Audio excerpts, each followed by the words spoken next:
Hi అండి, అందరికీ నమస్తే. నేను మీ గీత. మిస్టర్ రాక్షసుడు part 10. Morning Akash sir duty ఎక్కడంతో అందరూ రెడీ అయ్యి ఆఫీస్కి చేరుకున్నారు. గీత, మేఘన కూడా నిన్నటి డోస్తో తొందరగా రెడీ అయ్యి ఆఫీస్కి వచ్చేశారు. అప్పుడే మన most handsome hero Viraj Nandan Varma బీభత్సమైన యాటిట్యూడ్ లుక్తో ఆఫీస్లోకి ఎంటర్ అయ్యాడు. అమ్మాయిలు అందరి చూపులు కూడా తనపైనే అలా నిలిచిపోయాయి. బాబుకి అవేమీ ఎక్కువగా పట్టించుకోడు. ఒకవేళ విరాజ్కి లైన్ వేస్తున్నారని తెలిస్తే డైరెక్ట్ గా హోస్టింగే. అందుకే బాబుకి లైన్ వేసే అమ్మాయిలు చాలా జాగ్రత్తగా ఉంటారన్నమాట. విరాజ్ క్యాబిన్ కి వెళ్ళాలి అంటే గీతని క్రాస్ చేసి వెళ్ళాలి. విరాజ్ క్యాబిన్ కి ఎదురుగానే ఆ 5 మెంబర్స్ టీం ఉంది.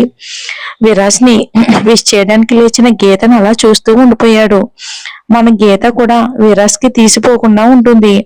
విరాజ్ ని గీత తల ఎత్తి చూడడంతో ఇద్దరు కళ్ళు క్షణం పాటు కలుసుకున్నాయి. గీత వెంటనే తల దించేయడంతో విరాజ్ తన క్యాబిన్ కి వెళ్ళిపోయాడు. ఇక ఆ 5 మెంబర్స్ లో ఉన్న చరణ్ కి గీత అంటే చాలా ఇష్టం. అందుకే ఎలా అయినా సరే తనతో మాట్లాడాలి అని తనకు వచ్చిన చిన్న చిన్న డౌట్లని కూడా గీతని అడుగుతూ ఉండేవాడు చరణ్ కావాలని. గీతకి ఒక ఫైల్ చూపిస్తూ, గీత గారు, ఇక్కడ ఈ ఫైల్ నాకు అర్థం కావట్లేదు, నాకు కొంచెం చెప్తారా అని అనడంతో, గీత గారు అవసరం లేదు, జస్ట్ గీత అని పిలవండి చాలు అని గీత అనడంతో ఆ మాటతో చరణ్ హ్యాపీగా ఫీల్ అవుతాడు. ఇక మీరు కూడా అలానే చరణ్ అని పిలవండి గీత అంటూ గీత వర్క్ ఎక్స్ప్లెయిన్ చేస్తూ ఉండడంతో చరణ్ గీత చెప్పేది వినకుండా తనని చూస్తూ ఉంటాడు. అప్పుడే ఆకాష్ విరాజ్ క్యాబిన్ కి వచ్చి ప్రాజెక్ట్ విషయంపై మాట్లాడుతూ ఉంటాడు. సడన్ గా విరాజ్ ఫేస్ ఫీలింగ్స్ మారిపోయి చాలా కోపంగా చూస్తూ ఉంటాడు. ఆకాష్ ఏం అడిగినా సరే విరాజ్ నుంచి సమాధానం రాకపోవటంతో తలెత్తి విరాజ్ ని చూడగానే ఒకవైపే చాలా కోపంగా చూస్తూ ఉంటాడు విరాజ్. ఆకాష్ మనసులో సడన్ గా ఏమైంది మా బావగాడికి అని అనుకుంటూ విరాజ్ చూసే వైపే చూడటంతో అక్కడ గీత ఏదో ఎక్స్ప్లెయిన్ చేస్తూ ఉంటే చరణ్ గీతని చూస్తూ కనిపిస్తాడు. ఓ, అయితే ఇదన్నమాట మా బావ కోపానికి కారణం అనుకుని బావా అని ఆకాష్ విరాజ్ ని పిలుస్తాడు. ఆయన విరాజ్ అదేం పట్టించుకోకుండా చాలా సీరియస్ గా కాల్ చరణ్ అంటాడు. బావా అది అని ఆకాష్ ఏదో చెప్పేంతలోపే చూపు మలచకుండా వాట్ యు సే అని బేస్ వాయిస్ తో చెప్పగా గీతని చూస్తున్న చరణ్ కి విరాజ్ క్యాబిన్ కి రమ్మని ప్యూన్ చెప్పడంతో గీతకి ఎక్స్ప్లెయిన్ చేసినందుకు థ్యాంక్ యూ చెప్పి విరాజ్ క్యాబిన్ లోకి వెళ్తాడు చరణ్. ఎక్స్క్యూజ్ మీ సార్ అని అడిగి విరాజ్ క్యాబిన్ లోకి వెళ్ళిన చరణ్ కి విరాజ్ ఫేస్ చూసి గుండె ఆగినంత పని అయ్యింది.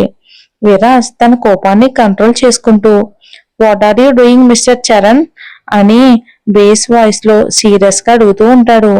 ఆ మాటకి తడబడుతూ ఒకవేళ అది డౌట్ వస్తే గీతని అడిగి తెలుసుకుంటున్నాను సార్ అని చెప్తాడు. విరాజ్ చాలా ఇంటెసివ్ లుక్స్ తో call by her full name అని చెప్పి మీకు వర్క్ ఇచ్చింది ఆకాష్, మీకు డౌట్ వస్తే అడగాల్సింది ఆకాష్, మరి మీతో పాటు వర్క్ చేస్తున్న వాళ్ళని ఎందుకు అడుగుతున్నారు, తను కూడా మీలా ఫ్రెషరే కదా అని విరాజ్ చాలా సీరియస్ గా అడిగాడు.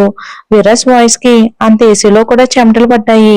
చరణ్ భయంగా సారీ సార్, ఇంకెప్పుడు ఇది రిపీట్ చేయను అని అనడంతో విరాజ్ మీరు ఇంకొకసారి ఇది రిపీట్ చేయాలని థాట్ వచ్చినా మీ ప్లేస్ లోకి వేరే వాళ్ళు వస్తారు అని చెప్పి ఆకాష్ సార్ అని అనడంతో మళ్ళీ విరాజ్ కూల్ అయ్యి ఓకే మిస్టర్ చరణ్, ఇంకెప్పుడు ఇలాంటి మిస్టేక్ చేయకండి అని చెప్పడంతో చరణ్ మనసులోనే దేవుడికి 100 దండాలు పెట్టుకుని తన ప్లేస్ లోకి వచ్చాడు.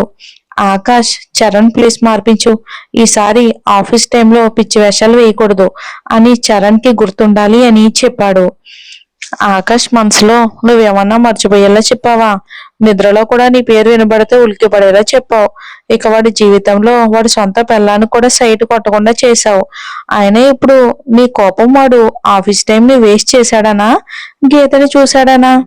విరాజ్ రేయ్ అని అనడంతో ఆలోచనలో నుంచి తేరుకుని సరే బావా అని తన క్యాబిన్ కి వెళ్తూ చరణ్ వైపు చూడగానే సన్నగా షివర్ అవుతూ వర్క్ చేస్తున్న చరణ్ కనిపిస్తాడు. విరాస్ కోపాన్ని తలుచుకుని వీడి కోపం ప్రళయానికి సమానం అనుకుని తన క్యాబిన్ కి వెళ్ళిపోతాడు. విరాస్ క్యాబిన్ నుంచి వచ్చిన చరణ్ ఎవరు పిలిచినా పలకకుండా వర్క్ చేసుకోవటంతో ఎవరికి ఏమీ అర్థం కాకుండా ఉండిపోతారు అందరూ. లంచ్ టైం అవటంతో అందరూ లంచ్ చేసి వచ్చేసరికి చరణ్ ప్లేస్ అందరికంటే లాస్ట్ కి మారిపోయి ఉంటుంది. ప్యూన్ ని అడిగితే ఆకాష్ సార్ మార్పించమన్నారు అని అనడంతో అందరూ సైలెంట్ గా ఎందుకు మార్పించారో తెలియక ఆకాష్ ని అడగలేక సైలెంట్ గా ఉంటారు.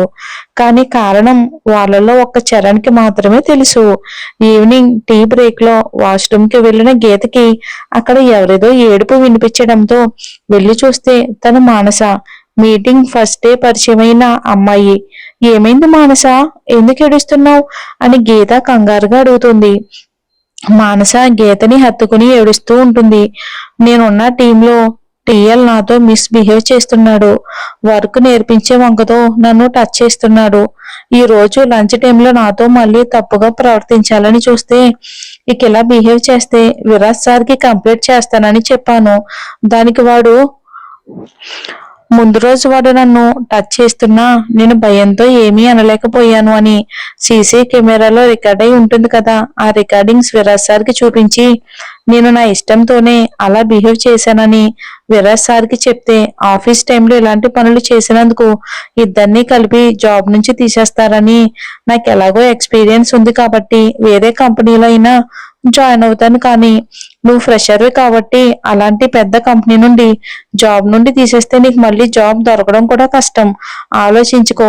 నాతో గడపడానికి నువ్వు ఒప్పుకుంటే నువ్వు నేను ఇద్దరం హ్యాపీగా ఉండొచ్చు. ఆలోచించు అని చెప్పాడు.